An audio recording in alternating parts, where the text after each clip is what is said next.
Mesdames et messieurs, bonsoir et bienvenue à Droit à la parole, votre émission que l'on propose ce soir à l'occasion de la célébration d'une date devenue désormais importante dans notre pays. Le 17 mai 1997, notre pays venait de basculer. Après une révolution, nous avions vécu la fin du régime dictatorial incarné par le maréchal Mobutu et venait d'être remplacé par Laurent Désiré Kabila. 22 ans se sont écoulés depuis lors. Plusieurs choses se sont passées dans notre pays. Nous sommes aujourd'hui dans notre première alternance démocratique à la tête du pays, un leadership, un président, nouveau président élu a remplacé un président ancien sortant. Voilà. Nous sommes donc dans une période qui impose la réflexion. Nous devons savoir quel sens finalement accorder aux événements qui sont déroulés parmi nous. Nous étions tous présents, certains n'ont pas été là. Beaucoup d'enfants sont nés depuis et évoquer aujourd'hui la date du 17 mai, c'est en réalité interroger l'histoire et interroger l'essence de l'histoire. Pour en parler, les acteurs principaux, et aujourd'hui, j'ai le plaisir d'en recevoir un des acteurs majeurs qui était là dès le départ, qui était là vraiment en 97 pour pouvoir commencer ce qui a finalement été, qui est appelé aujourd'hui la libération. Léonard Sékou-Toundou, aujourd'hui sénateur après les élections de 2018, élu sénateur, élu aussi député national et député provincial, Triple Brassard comme on l'appelle par ailleurs. Vous êtes aujourd'hui un des acteurs majeurs, un témoin privilégié parce que vous avez vécu tout cela. Merci donc d'être là avec nous pour pouvoir parler. Parler non seulement à notre peuple, mais parler aussi à tous les jeunes qui nous suivent ce soir et qui veulent comprendre qu'est-ce qui s'est passé dans notre pays. C'est pourquoi je vous pose une question d'entrée des jeux. 22 ans, les temps passent vite. C'est comme si c'était hier. En avez-vous la même impression? Effectivement. 22 ans paraissent une longue durée, mais quand on regarde la rétrospective aujourd'hui, on a l'impression effectivement que c'était hier. Le 17 mai est un jour mémorable, et vous l'avez dit, je pense que il y a aujourd'hui des gens qui sont nés, des jeunes gens qui sont nés en 1997, qui ont 22 ans. Qui sont des adultes. Voilà, qui sont des adultes. Et qui n'ont peut-être pas vécu ce qui s'est passé avant le 17 mai. Donc il est important de replacer le contexte dans l'histoire. Le 17 mai, ça symbolise le rapatriement de la République. En tout cas, c'est le sens que nous donnons à la révolution, dont l'aboutissement est tout fait. La libération de la République démocratique du Congo, de la dictature qui a sévi pendant plusieurs décennies après l'assassinat de Patrice Lumumba en 1960. Pourquoi nous parlons du rapatriement de la République? Et c'est en cela que cette date prend un sens historique. C'est le fait que, après l'accession de notre pays à la souveraineté internationale, un gouvernement démocratiquement élu, dont Patrice Lumumba était le Premier ministre, ce gouvernement a été déstabilisé par le coup d'État de l'ancien président Mobutu en septembre 1960, donc 2 mois seulement après son installation. C'était le premier gouvernement démocratiquement élu. Et comme si cela ne suffisait pas, cette opération de déstabilisation du régime républicain, c'est finalement traduit par l'assassinat de Patrice Lumumba, celui qui symbolisait, pas le seul, mais en tout cas, le fait qu'il a été un des symboles. Et c'est lui d'ailleurs qui a permis que ce gouvernement se forme, parce qu'il fallait une entente entre Patrice Lumumba et particulièrement le président Kassavo. Il ne faut pas oublier cela. Alors, lorsque Patrice Lumumba est assassiné en janvier 61, là, il appartenait maintenant aux partisans nationalistes. Et comme je l'ai dit tout à l'heure, parler du nationalisme, il ne faut pas l'entendre au sens occidental du terme. Ici, c'est le fait, sur le plan interne, de prôner la cohésion, l'union de tous les groupes ethniques qui vivent dans ce pays un petit peu hétérogène. Il faut le remarquer, où il y a nécessité de la construction d'une nation. Mais en même temps, c'est aussi la défense de l'intégrité territoriale de notre pays et de la souveraineté de la République démocratique du Congo après 80 ans de colonisation. C'est comme ça que nous entendons le nationalisme au sens congolais et même africain du terme. À partir de ce moment-là, comment faire pour rétablir la démocratie, pour restaurer la République? C'était la grande question. Et c'est pour ça qu'il y avait deux camps. L'un a choisi de lutter sur le plan interne. Il ne sait pas si c'est un choix, mais en tout cas, c'était cela. Il fallait à tout prix faire en sorte qu'on puisse rétablir la démocratie en luttant à l'interne. Puis d'autres, qui après une analyse concrète de la situation, ont estimé que cette lutte ne pouvait pas se mener depuis l'intérieur du pays et qu'il fallait chercher un appui depuis l'extérieur. Parce que si la dictature qui commençait à s'instaurer a pu être établie, c'est grâce à une main noire, une main invisible des puissances extérieures. C'est pour cette raison que nous avons considéré que la République avait pris le chemin de l'exil. Il y avait un exil interne on a pu identifier par la suite, mais l'exil est plutôt, et comme le mot le dit, exil, c'est d'abord externe. Et puisque ceux qui ont pris le chemin de l'exil, ce sont ceux qui étaient victimes de la dictature, c'est-à-dire de l'interruption de la démocratie, nous estimons qu'ils étaient le représentant de la République à l'extérieur. Et comparaison n'est pas raison. Si on compare à la situation en France, lors de la Deuxième Guerre mondiale, lorsque la France était occupée, le général de Gaulle incarnait la République depuis Londres. Et en France, c'est Pétain qui était le chef de l'État.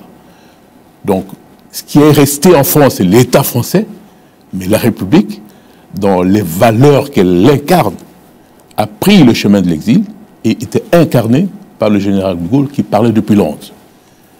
Je ne veux pas dire qu'on va se comparer au général de Gaulle, mais c'est tout simplement, mutantis mutandi, toute portion gardée,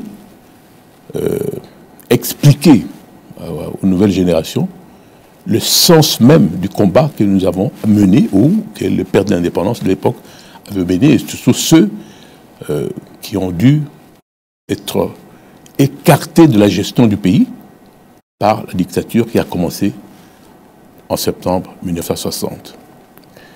Alors, ceux qui ont pris les chemins de l'exil ont opté pour la lutte armée, parce qu'il n'était pas possible de lutter démocratiquement à l'intérieur du pays à partir du moment où toute opposition était strictement interdite à l'époque. C'est pour cette raison que, ici, si l'on parle du 17 mai, on pense à M. Laurent Désiré Kabila, qui n'était pas le seul à mener ce combat pour la restauration de la République. Il était l'un parmi d'autres. Mais ici, M. Laurent Désiré Kabila avait opté pour la lutte armée. Et à l'époque, je vous rappelle aussi que le contexte de l'époque, on était soit, même sur le plan idéologique, soit dans le camp libéral, sont dans le camp socialiste. Et le partage du monde aussi aidant. M. Laurent Désiré Kabila avait opté pour une révolution socialiste. Et c'est pour ça qu'il a créé le Parti pour la Révolution populaire, qui était de tendance maoïste à l'époque. C'était même la mode. Et c'est comme ça que, sur le plan idéologique, s'est situé M. Laurent Désiré Kabila. Et sur le plan concret, c'était mettre sur pied un cadre armé pour lutter contre la dictature. Ce qui n'était pas facile. Évidemment, alors, vous allez revenir en chérir, mais là, il faut qu'on précise une chose essentielle. La République en exil par les valeurs qu'elle incarne, mais en même temps, la République rapatriée par des moyens non démocratiques. La force, et voire même la privation des libertés, et même carrément la violence. Alors, comment expliquer que le rapatriement de la République s'est fait par des moyens non républicains? Non. La révolution, l'option pour la lutte armée, est aussi un moyen pour rétablir la démocratie. Je vous rappelle que, encore une fois, si l'on fait référence à la Deuxième Guerre mondiale, sans les Alliés, je pense que la France n'aurait pas été libérée. Et puis, la dictature hitlérienne n'allait pas être vaincue. Et ce qui s'est passé en Allemagne à cette époque-là, c'était de loin pire que ce qui s'est passé en RDC. Parce que là, il fallait détruire, il fallait tuer pour justement se débarrasser de la dictature hitlérienne et en même temps libérer des pays qui étaient occupés par cette dictature-là. Donc c'est important de le rappeler, à un moment donné, le seul moyen pour rétablir le régime républicain c'est constitué en l'usage de la force. Et ici, c'est la force légitime. Comme l'ultima ratio, c'est-à-dire tous les autres moyens n'étaient plus possibles, on ne pouvait que opter pour la lutte armée. C'est pour cette raison que, justement, M. Laurent Désiré Kabila était parmi ceux qui avaient opté pour une révolution populaire.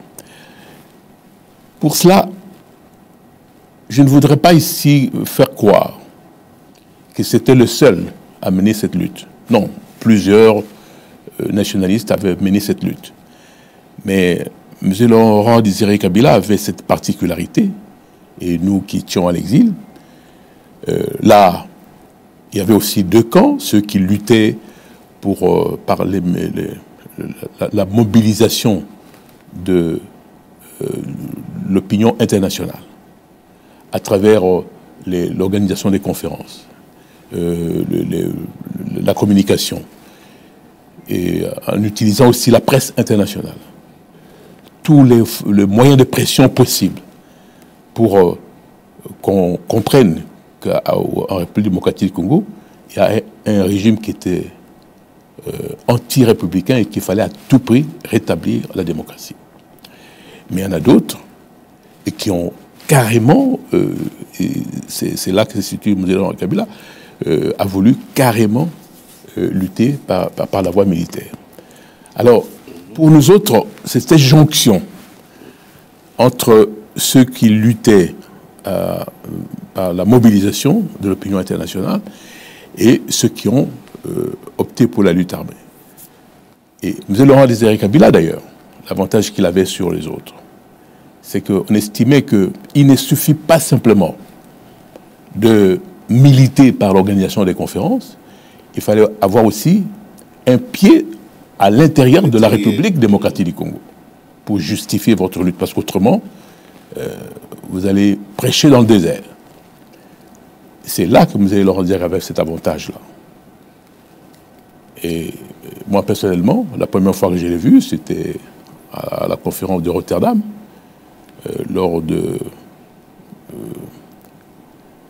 l'installation d'un tribunal permanent des peuples, qui était une ONG internationale, qui justement utilisait les moyens de communication en Occident pour attirer l'attention sur la nécessité d'un changement en République démocratique du Congo.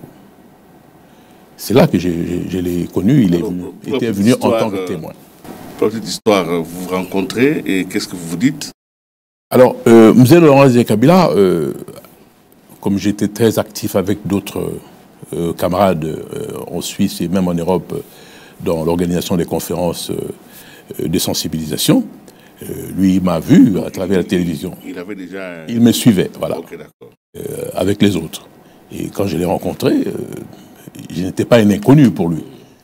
Et après le témoignage éloquent qu'il a fait contre la dictature, on a vite sympathisé et c'est à partir de ce moment-là qu'on a décidé de se rencontrer à plusieurs reprises. Et souvent, on s'est rencontrés dans plusieurs conférences qui étaient organisées par les forces progressistes à l'époque, notamment dans les pays progressistes. Et jusqu'au moment où, effectivement, il y a la situation au Rwanda. En 1994. En 1994. Moi, j'étais en Suisse, j'étais déjà juriste à Caritas, mais tout en n'étant pas inerte sur le plan politique, j'étais toujours un militant avec les autres. Le général Olinga qui était ici, était lui en Allemagne. Et M. Laurent Kabila a fait appel à nous. Donc il avait besoin des cadres pour accompagner cette révolution. Et c'est pour ça qu'on avait décidé nécessairement de tout abandonner et de rejoindre M. Laurent Kabila à l'est du pays, surtout lorsque Goma avait été libéré. Libéré au sens effectivement de la révolution. Et c'est comme ça qu'on a rejoint M. Laurent Kabila à l'est de la République démocratique du Congo. Pendant ce temps, je dois rappeler aussi, parce que nous parlons du rapatriement de la République, il y a une lutte importante qui a été menée sur le plan interne. La société civile, mais aussi, et particulièrement, les 13 parlementaires, qu'il ne faut pas oublier. Donc, c'est des parlementaires qui étaient dans les régimes et qui ont pris conscience de la nécessité de combattre ces régimes dictatoriaux.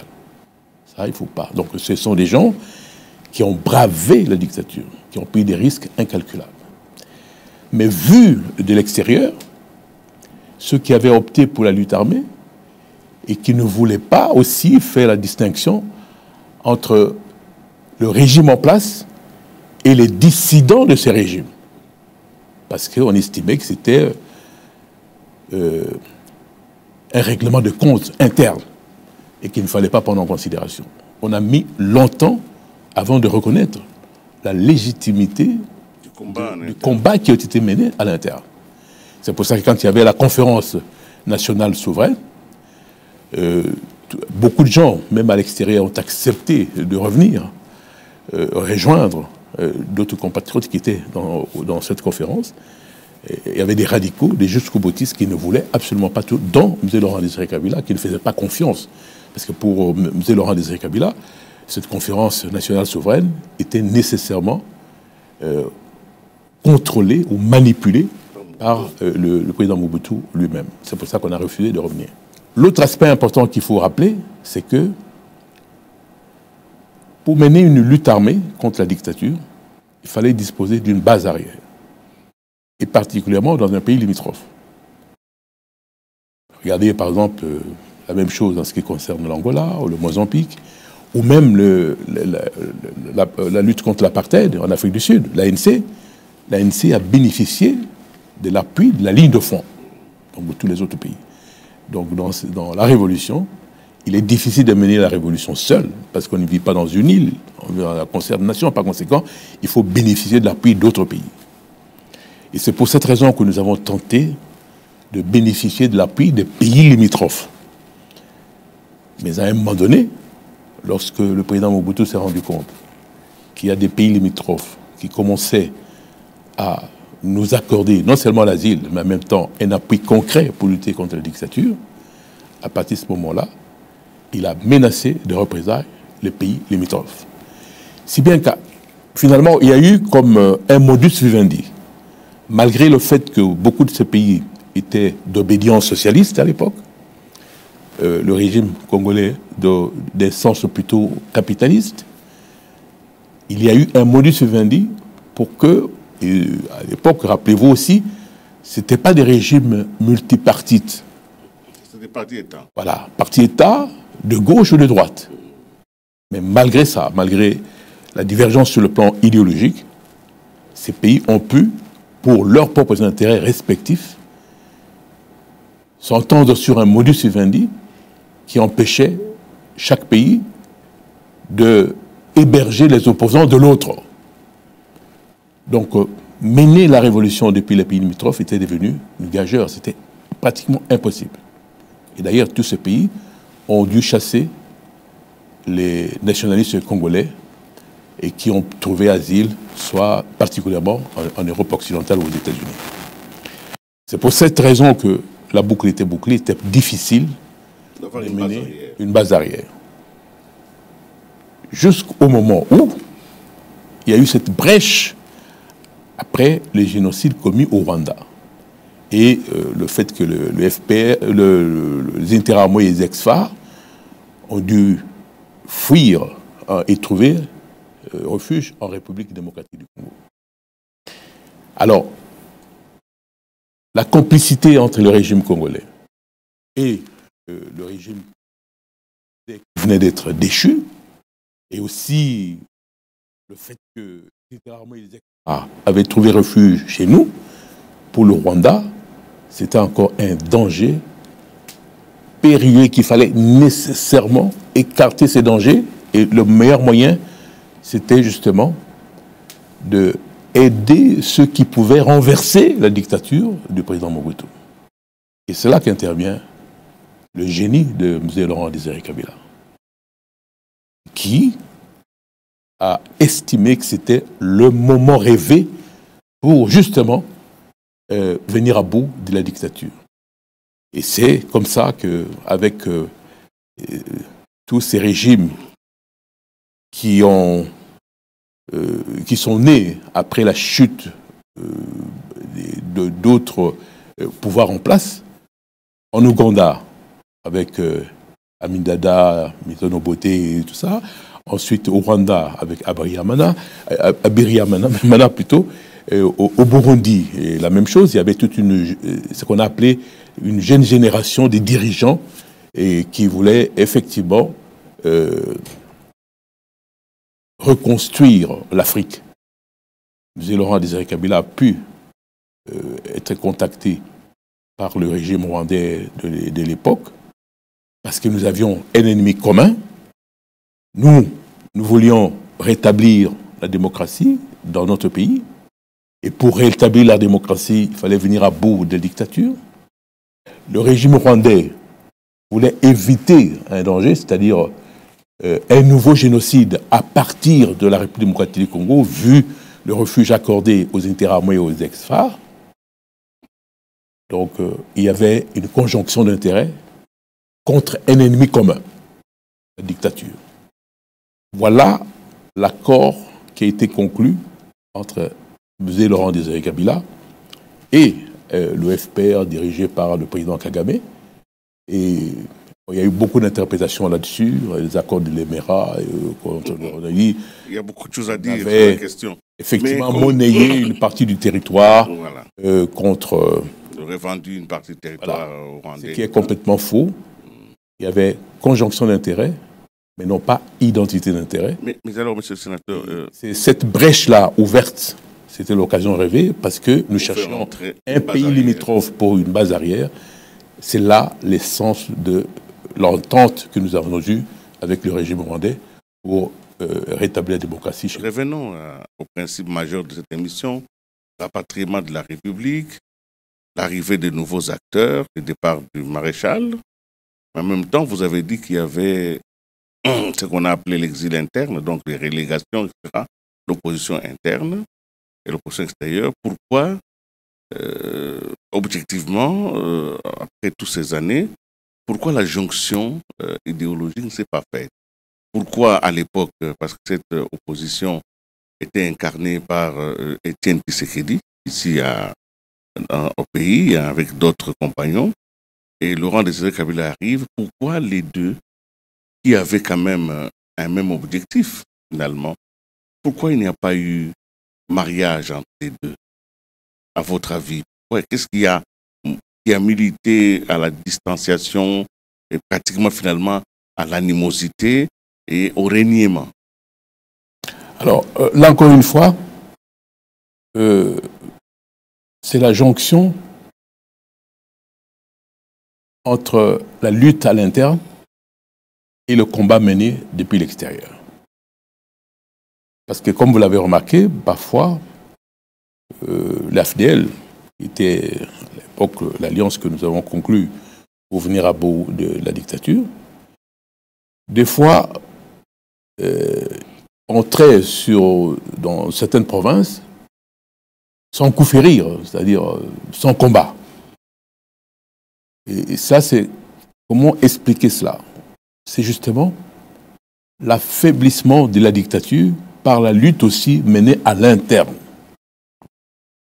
Et c'est là qu'il faut rendre hommage à ceux qui ont pris le risque. Il était difficile pour ceux qui étaient à l'extérieur de comprendre cela. Mais c'est après qu'il faut maintenant prendre acte du combat qui a été mené sur le plan interne. Simplement, ce combat n'a pas pu aboutir au résultat escompté. C'est lui de venir à bout de la dictature. Parce que vous avez remarqué que à chaque fois, il y a eu des trahisons, il y a eu de manœuvres au niveau du pouvoir dictatorial pour déjouer tout ce qui se faisait au sein de la conférence nationale souveraine. Et là, ça c'est important. Donc effectivement, lorsque l'AFDL entre en République démocratique du Congo, il aurait été intéressant qu'il y ait une jonction entre les militants de l'exil extérieur et ceux qui étaient en exil interne. Ça aurait été une chose extraordinaire, cette jonction aurait été... Mais il faut bien comprendre que la méfiance régnait encore. Parce que, il ne faut pas vous oublier, la plupart d'acteurs politiques, et surtout les 13 parlementaires, étaient des dissidents du régime en place. Donc il était difficile pour ceux qui ont combattu ce régime depuis l'extérieur de faire confiance, même à ceux qui, quand même, ont contribué à l'affaiblissement de la dictature. C'est d'abord cette méfiance-là qui a fait en sorte que, pour le régime venu avec l'effort mené en exil, il fallait d'abord consolider la révolution sur le plan interne, donc la libération, et d'abord voir clair, prendre conscience de toute la situation politique à l'interne, avant de tendre la main par rapport à ceux qui ont milité depuis l'extérieur. Mais indépendamment de ça, il y a quand même beaucoup de gens qui ont accepté de rejoindre M. Laurent Désiré Kabila. Et d'autres qui étaient aussi méfiants, mais la méfiance était mutuelle. Je crois que c'est cela qui explique le fait que on n'a pas pu justement amorcer cette jonction entre l'interne et l'externe pour amorcer déjà, après le retour, c'est ce que nous disons, le rapatriement de la République, il fallait maintenant jeter les bases pour l'installation de cette République, la restauration de la démocratie par la rédaction d'une nouvelle constitution qui allait permettre l'organisation des élections libres, démocratiques et transparentes et donner au peuple congolais, cette fois-ci, la possibilité de reconstruire la démocratie, c'est celle qui a été rompue par le coup d'État de 60 et l'assassinat de Patrice Lumumba en 1961. Question Cole, monsieur le sénateur. Vous avez évoqué tout à l'heure l'hypothèse, bien démontrée d'ailleurs, que la mort de Lumumba signé carrément l'exil de la République. Mais quelques années après, en 2001, pourquoi vous ne citez pas cet assassinat comme un acte qui met fin à la République rapatriée? L'assassinat de M. Laurent Désiré Kabila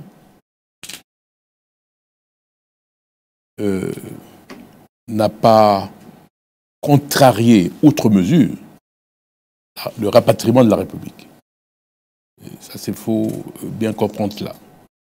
Parce que M. a été assassiné, le régime a demeuré. Et il y a eu des gens qui, effectivement, ont pris la relève de M. Laurent Désiré Kabila. Et comme vous avez vu, il y a eu un consensus qui s'est dégagé sur le nom de Joseph Kabila, qui était son fils, mais en même temps un acteur important de la libération et aussi joué un rôle au sein des forces armées de la République démocratique du Congo. À l'époque, d'ailleurs, il était chef d'état-major des forces armées congolaises. Donc, l'engagement qu'a pris Joseph Kabila à l'époque, c'est justement rendre effectif ce rapatriement de la République et cette fois-ci, jeter les bases pour la restauration de la démocratie. C'est pour cette raison qu'il a commencé, à l'époque, par le travail de la réunification du pays, le retrait de forces étrangères de notre pays, et puis la réconciliation nationale. Parce que, comme vous savez, une année simplement, après 1997, l'accord que nous avons signé, l'entente que nous avons établie avec les alliés rwandais, n'a pas été respecté parce qu'ils ont voulu profiter de leur présence en République démocratique du Congo pour se comporter comme en terre conquise et à vouloir imposer une mainmise sur les nationalistes congolais qu'ils ont aidé à chasser la dictature. Partout ailleurs, comme je l'ai dit, tous les pays du monde, où toutes les révolutions, on peut bénéficier de l'appui extérieur. Mais une fois que l'objectif est atteint, c'est-à-dire on a renversé le régime qui est honni, et en ce moment-là, on se désengage, ou bien si on a encore besoin de ceux qui nous ont aidés à chasser la dictature, mais alors vous respectez la souveraineté du pays, vous respectez l'ordre établi par les nationaux, mais vous vous contentez simplement de contribuer à la consolidation de ce retour à la démocratie. Ça n'a pas été le cas, c'est pour ça que vous avez vu, M. Laurent Désiré Kabila avait un parti, je crois 48 heures, au Rwandais pour quitter la République démocratique. Et ils sont repartis. Mais ils ne sont revenus par la guerre d'agression avec la complicité de nos compatriotes congolais. Donc, c'est comme ça qu'il faut. Donc, comme vous voyez aujourd'hui, Joseph Kabila avait pris cet engagement et avec tout ce qui a été fait pour les accords de Lusaka, ont amené jusqu'au dialogue intercongolais à Sun City. Jusqu'à la Constitution. Jusqu'à la Constitution et à l'organisation des élections. Et cette Constitution, qui était effectivement la Constitution, a symbolisé la restauration de la République. C'est très important au niveau conceptuel de le rappeler aussi, parce qu'il y a eu tout un grand débat là-dessus, sur la numérotation des républiques. Je vous rappelle que la dictature, tout en étant dictature, c'était elle-même considérée comme étant une république. Donc une deuxième république, c'est ce qu'on appelait le régime du président Mobutu, la deuxième république. Mais là, c'est antinomique. Une république avec les valeurs qu'elle incarne ne peut pas être considérée comme une république. Alors ici, je pense que on a peut-être voulu considérer ça comme une république vue sur le plan géographique ou territorial, mais pas par rapport aux valeurs que la république, le concept de république, incarne. Alors pour ça, il y a eu un grand débat. Moi-même, j'étais directeur de cabinet du président de la République, on était en conseil des ministres. Comment allait-on dénommer la Constitution. Est-ce que c'était la Constitution de la Troisième République? Est-ce que c'était la Constitution de la Deuxième République? Comment le faire? Il y en a beaucoup de gens, beaucoup de ministres avaient voulu que ce soit la Constitution de la Troisième République. Mais pour qu'il y ait une Troisième République, après la première, qui est celle qui a suivi l'accession de notre pays à l'indépendance, donc, qui a porté Patrice Lumumba à la tête du gouvernement, pour qu'il y ait une Troisième République, il faut qu'il y en ait eu une deuxième. Mais laquelle Deuxième République? C'est la question. Bon, il y en a qui disent la Deuxième République, c'est la constitution de Luabo. Mais cette constitution a été rédigée dans des circonstances qui n'ont pas encore permis la réconciliation nationale, le retour de tous ceux qui étaient en exil. Donc, on ne pouvait pas considérer la constitution de 64 comme génératrice d'une république. Ça, c'est important. Et puis ensuite, le coup d'État de 65. Là, encore une fois, c'est la dictature. Et le coup d'État, le but vient de dire, a mis fin à un semblant de démocratie qui existait encore dans notre pays. Et on a voulu considérer cela comme une deuxième république. Donc, là, encore une fois, ce n'était pas possible. C'est pour cette raison que pour éviter ce travers-là, de considérer la dictature comme une république, le consensus qui s'est dégagé, c'est qu'on appelle cette constitution de la République démocratique du Congo. On avait refusé de numéroter les républiques. Sur ce plan, il y a encore, en tout cas, sur le plan conceptuel, il y a encore une opposition, parce que même actuellement, vous entendez, Troisième République. On parle justement de... Alors, évidemment, cette émission est une émission d'évocation et d'élection, mais on n'a pas tout le temps, malheureusement. J'y vais vite, je saute beaucoup d'étapes. J'en arrive à l'alternance. À l'arrivée, vous voyez, nous sommes à l'époque en 97. Il y a deux hommes. Il y a Laurent Désiré Kabila. Il y a Étienne Tshisekedi qui se regardent. Chacun a mené son combat. Ils sont parvenus à trouver une symbiose malgré que chacun a profité d'une manière ou d'une autre du combat de l'autre. Aujourd'hui, il y a Félix Antoine Tshisekedi, qui est aujourd'hui le président de la République, en face même du fils de Laurent Désiré Kabila, qui lui laisse le pouvoir parce que lui, aujourd'hui, est le président sortant. Sous le plan de la construction de notre rapatriement de la symbolique, et c'est peut-être la dernière question de cette émission, comment intervient l'élection de 2018 dans votre vision, le lien que vous faites entre le 17 mai, qui pour vous est le retour de la République, et évidemment l'élection de 2018 qui fait passer la première alternance démocratique. Alors, après le rapatriement de la République, il fallait restaurer la démocratie. Et cette démocratie a été restaurée par la réconciliation nationale qui a été scellée à Sun City, et aussi le gouvernement, le fameux gouvernement on a appelé 1+4, oui, qui a finalement élaboré cette constitution de 2006. Cette constitution a justement été celle qui a restauré la démocratie dans notre pays. Et pour ne pas numéroter les républiques, on peut dire que c'est cette constitution qui a concrétisé la restauration de la République. Ça, c'est vraiment important. Ça, c'est un acte fort. Ensuite, il fallait consolider la restauration de la République. Et là, pour juger cela, il faut voir d'abord la suite des événements. Est-ce que, après les élections qui ont eu lieu consécutivement à l'adoption de la Constitution de 2006, est-ce que on allait vivre le renouvellement de la volonté populaire? C'est ce qui s'est fait en 2011, avec les élections de 2011.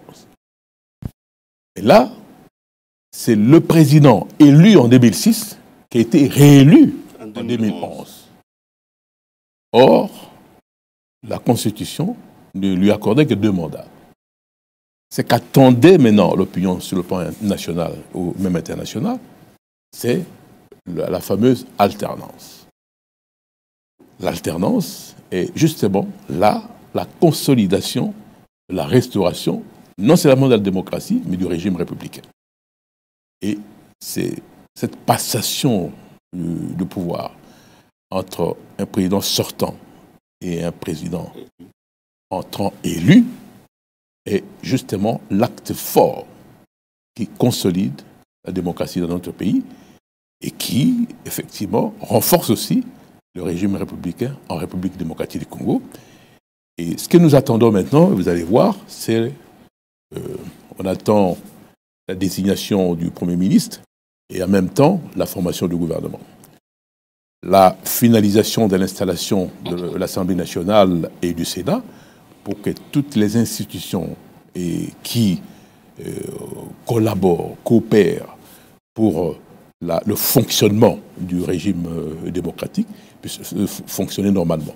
À partir de ce moment-là, ce sera justement la preuve de la maturité de l'esprit républicain dans notre pays.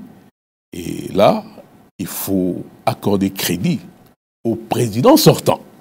Parce que justement, c'est grâce à lui que cela a pu se faire.